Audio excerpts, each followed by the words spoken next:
Christianity may have been born in the Middle East, but Arab Christians have never had it easy there, especially not today. In Iraq and Egypt, scores of churches have been attacked, hundreds murdered. In Syria, revolution seriously threatens Christian communities. The one place where Christians are not suffering from violence is the Holy Land. But Palestinian Christians have been leaving in large numbers for years. So many, the Christian population there is down to less than 2%. And the prospect of holy sites, like Jerusalem and Bethlehem, without local Christians is looming as a real possibility. This is what the Holy Land looks like today. Bethlehem, where Jesus was born, Nazareth, where he grew up, Jerusalem, where he died and where Christians believe he was resurrected. Nazareth is inside the state of Israel. Bethlehem is on the Israeli-occupied West Bank. The Christian section of Jerusalem is also under Israeli control. We know the area well, know that it is arguably the most fought-over piece of real estate in the world, sacred to half of humanity. Still, when we decided to do the story last year, we did not realize it would become so controversial. Our story begins in Bethlehem, where it all began. We went to St. Catherine's in the Church of the Nativity. For local Catholics, this is their parish church. The day we went, a confirmation was underway. Father Marwan Didas, a Franciscan, led one child after another up to the altar, watched by proud parents. The church was so crowded, it was difficult to believe that Christians now make up only 18% of what was for centuries an overwhelmingly Christian town. We are the living stones of the Holy Land. From here it all started. And it had to continue. It's a must. It must continue. If there is no people, no Christians here, it will never continue. Here in Jerusalem, the numbers are even bleaker than in Bethlehem. Inside here, famous church. Theophilus III, the patriarch of the Greek Orthodox, has lived through the decline. His church, the Church of the Holy Sepulchre, is the most sacred site in Christendom. He took us up to the roof. You've got to know a patriarch to get here. Come in. So you are in the Holy Sepulchre, inside the Holy Sepulchre. Just inside here is the tomb. That is, the tomb which covers the site of the resurrection. When you first came here in 1964, what was the percentage of Christians in the old city? There were around 30,000 of Christians living in the old city. And now how many are there? Very few. So few, some 11,000 Christians out of a population of almost 800,000, just 1.5%. Religious leaders are afraid Jerusalem could become a museum, a spiritual theme park, a great place for tourists and pilgrims, but not for the Arab Christians whose roots date back to the church's very beginnings. Christianity started here. The only thing that Palestine was able to export so successfully was Christianity. Mitri Raheb is a Palestinian, a Christian, and a Lutheran minister from Bethlehem.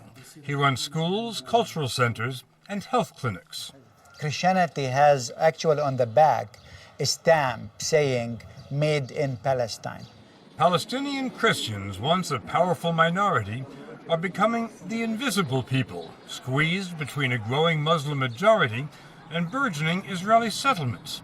Israel has occupied the West Bank for 45 years.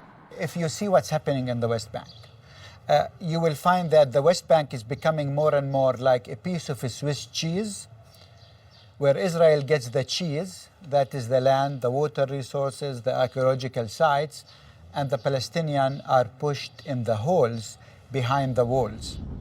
Israel built the wall over the last 10 years, which completely separates Israel from the occupied West Bank.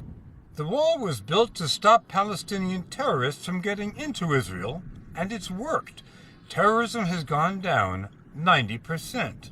At the same time, the wall completely surrounds Bethlehem, turning the little town where Christ was born into what its residents call an open-air prison. Do you remember the day they put up the wall? Yeah, actually it was in 2003, and I was about 14 years old. I went to school one day. I came back and found the wall surrounding the house. Christianastas lives with her mother Claire, her father, brother, and sister in this house, which is surrounded on 3 sides by the wall. How do you live with this? Well, it's not easy actually, but you get used to it because you have to. The Anastas family lives on the 3rd floor. This is the view from the kitchen, from the master bedroom and bathroom. The children's room has a good view of this Israeli guard tower. The family runs a souvenir shop on the ground floor, sells Christian artifacts on what used to be the busiest commercial street in town. Now, it's a dead end. Members of your family have already left, Yes. and they have asked you to leave too. Yes.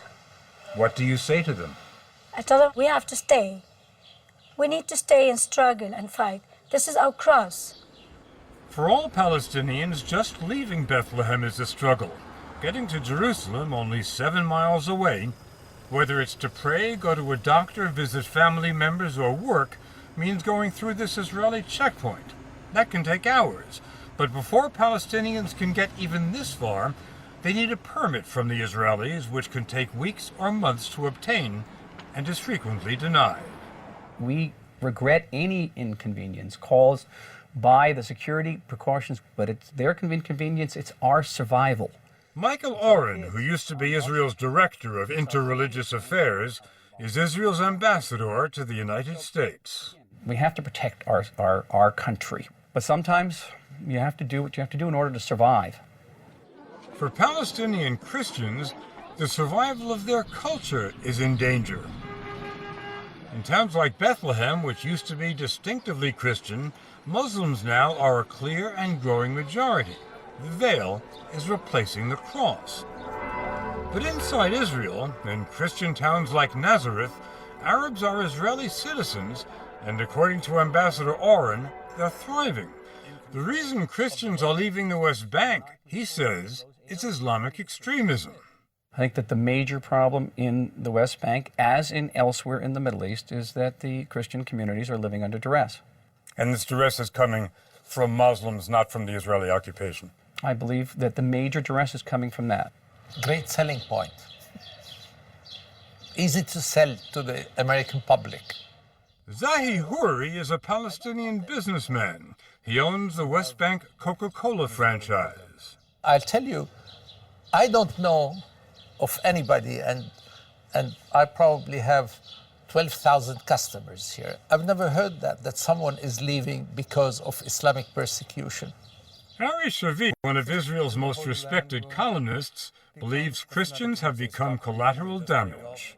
I think this is a land that has seen in the last century a terrible struggle between political Judaism and political Islam in different variations. And the Christians are being squeezed in the middle between the Jews and the Muslims. Absolutely. Should Israel be concerned about that? I think we should all be concerned about it. Political Judaism and political Islam are rocky. They are harsh. And the friction, the clash between them is very violent. In 2009, this group of Christian activists did something unprecedented. They published a document called Kairos, criticizing Islamic extremism and advocating nonviolent resistance to the Israeli occupation, which they called a sin against God. It was endorsed by the leaders of 13 Christian denominations, including Greek Orthodox, Roman Catholic, Lutheran, and Anglican. These are denominations who have been exceedingly critical of the state of Israel, and sometimes to the point of going beyond legitimate criticism. And so, what does that mean, to go beyond legitimate criticism? Accusing us of crimes that would be very, I think, historically associated with anti-Semitism. And it was actually so inflammatory, Bob, that many of us didn't even bother responding to it. They are fearful of this document because they are afraid this might influence the Christian world. Reverend Rahib, who helped write the document, says it's anything but anti-Semitic. This document doesn't ask for violence. It doesn't ask for revenge. The most powerful thing in this document, actually, is that asking for hope and love and faith. Do you think the Israeli government ever thinks of the fact that if Christians aren't being treated well here, and America is an overwhelmingly Christian country, that this could have consequences? Israel is not persecuting Christians as Christians. The Christians in the Holy Land suffer from Israeli policies that are a result of the overall tragic situation. And this, of course, has consequences for everybody. For Israel, there could be serious economic consequences. According to Israeli government figures, tourism is a multi-billion-dollar business there. Most tourists are Christian, many of them are American. That's one reason why Israelis are very sensitive about their image in the United States. And that could be why Ambassador Oren phoned Jeff Fager, the head of CBS News and executive producer of 60 Minutes, while we were still reporting the story, long before tonight's broadcast. He said he had information our story was, quote, a hatchet job. It seemed to me outrageous, completely incomprehensible, that at a time when these communities, Christian communities throughout the Middle East, are being oppressed and massacred, when churches are being burnt, when one of the great stories in history is unfolding. I think you got me a little bit mystified. And it was a reason to call the chairman of CBS News. Bob, I'm the ambassador of the State of Israel. I do that very, very infrequently as ambassador. That's an extraordinary move for me to complain about something. When I heard that you were going to do a story about Christians in the Holy Land, and my assumption, and had, I believe, information about the nature of it, and it's been confirmed by this interview today. Nothing has been confirmed by the interview, Mr. Ambassador, because you don't know what's going to be put on air. Okay, I don't. True. Mr. Ambassador, I've been doing this a long time, and I've received lots of reactions from just about everyone I've done stories about, but I've never gotten a reaction before from a story that hasn't been broadcast yet.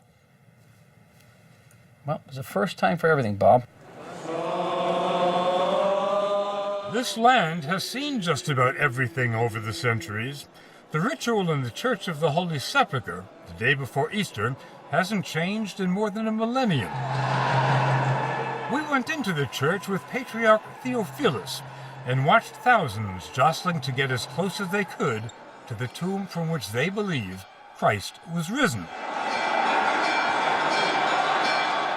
Pilgrims have been coming here since 1106 AD to wash themselves in the holy fire to celebrate the founding miracle of Christianity.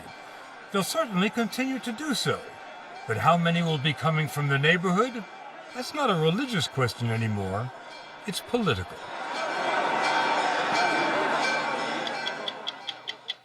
Go to 60minutesovertime.com to see what one of the last villages Jesus ever visited looks like today. Sponsored by Pfizer.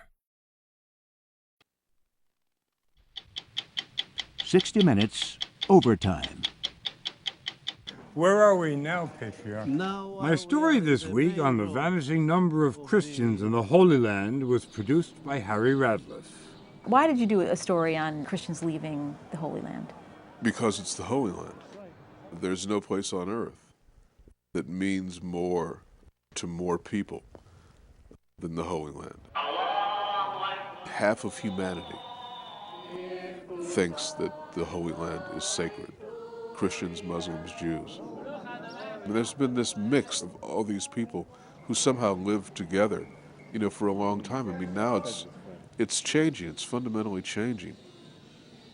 In the course of reporting this story, Harry and I came across a small village in the West Bank called Taybeh, located some 22 miles northeast of Jerusalem, population around 1,500.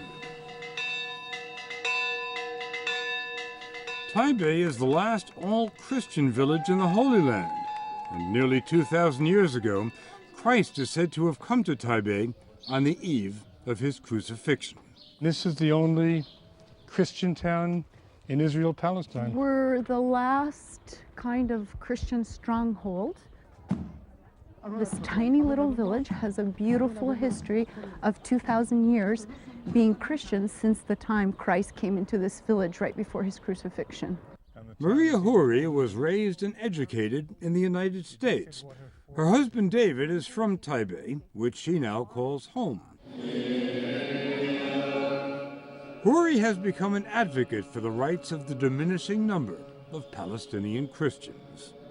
Can you, in your worst nightmares, envisage the day that there won't be any Christians left in this Christian town? Yeah, and that would be sad because we want people to give glory to God in the church.